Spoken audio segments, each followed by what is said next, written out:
Hello everyone. It is 10 o'clock at night and I have just worked 13 hours at the nature center, but I need to tell you about the book that I finished today and that I practically started today. I started it last night before bed and stayed up super late reading it and finished in all my spare moments today. It is The House of Eve by Sadeqa Johnson. Sadeqa is also the author of Yellow Wife, and basically that's how I initially heard about this book, because my pal Dee Dee loves Yellow Wife and I have yet to read it. But basically, when I heard that the author of Yellow Wife was coming out with a new book, I was like, I must get this.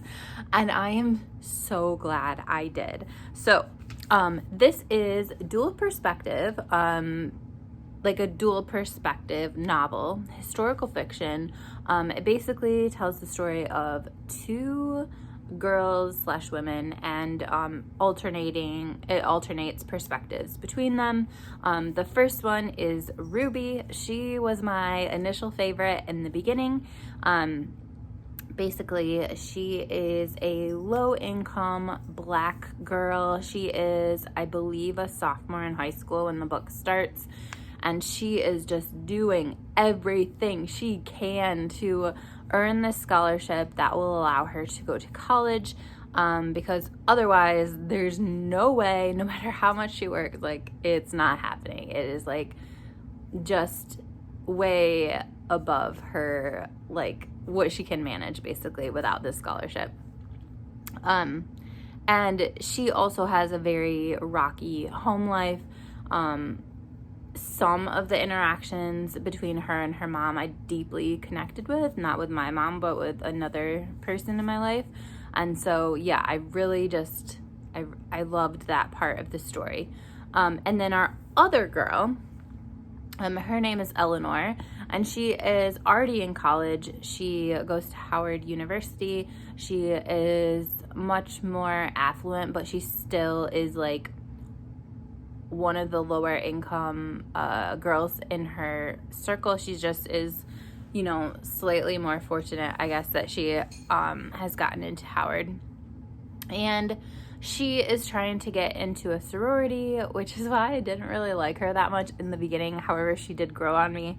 I just felt like at the beginning she was kind of petty and like striving for things that weren't as important. Like this one girl is striving, Ruby is trying to get into like college and just like has all these ambitions for her life, and then this Yahoo Eleanor just wants to get into a sorority, like whatever.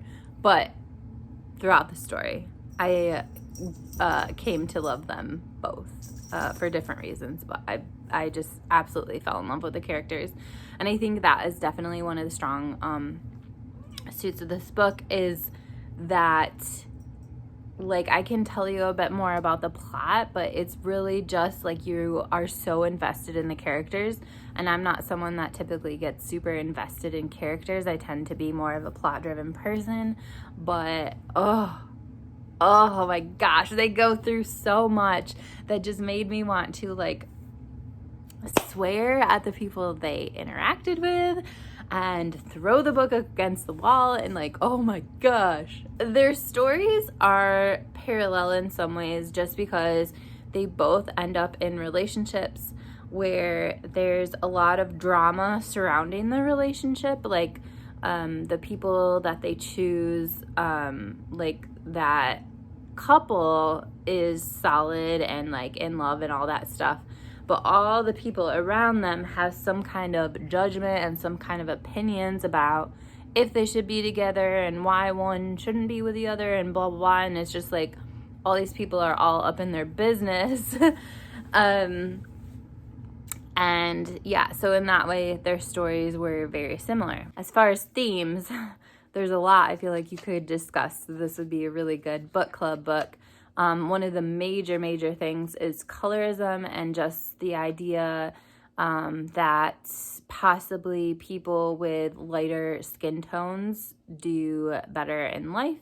And like there's also the idea of like goal setting and like what would you do to accomplish your goals, like how far would you go to accomplish them, and the colorism and stuff like that kind of intertwines with, you know, that idea of just being successful and being driven and what goals you want to achieve and all that sort of stuff. There's also the idea of power and who holds the power. And then finally the idea of like family and found family, and like just defining like what is a family. And yeah. So I would highly recommend this to anybody who is into historical fiction, anybody who loves a good love story, because that's in here as well. I just feel like almost anybody would find something in this that they enjoy. And actually, one of the things that was super interesting, which I don't want to get into too much just because of spoilers, but at the end of this book, there is an author's note, and she describes how her family history led her to create this book. And I really like it when authors kind of start with a question, and her question was specific to her family. And just to be kind of vague about it, it involved like money and opportunity, and what ways money provides other options that people without money would not have. And in here, just again trying to be vague, she says Black women's lives have never, in here, just trying to be vague, she says Black women's lives have never been a single narrative. And I think that's completely true, but I love that she explicitly stated that in here. And she draws attention to some books that she read that helped her to understand this issue in history that she was kind of tackling, a documentary that I'm really interested in, and then just how marginalized voices have been silenced, and she wanted to like elevate and draw attention to those voices and those stories. And that is basically all what played into this novel. And there were just like certain real life people as well that she mentioned that I just underlined. Like I have a few books I want to read and a documentary and a few people that I want to dig deeper into, learning about their history and stuff like that. So yeah, such a good one. Such a good one. I think this could be on my top list. It could make my tops list for the year, but we'll have to wait and see. But it was really, really, really, really good. 5 stars. All right. Let me know if you've read it. Let me know if you plan to get to it. Just like tell me all your thoughts. I'll talk to you later. Bye.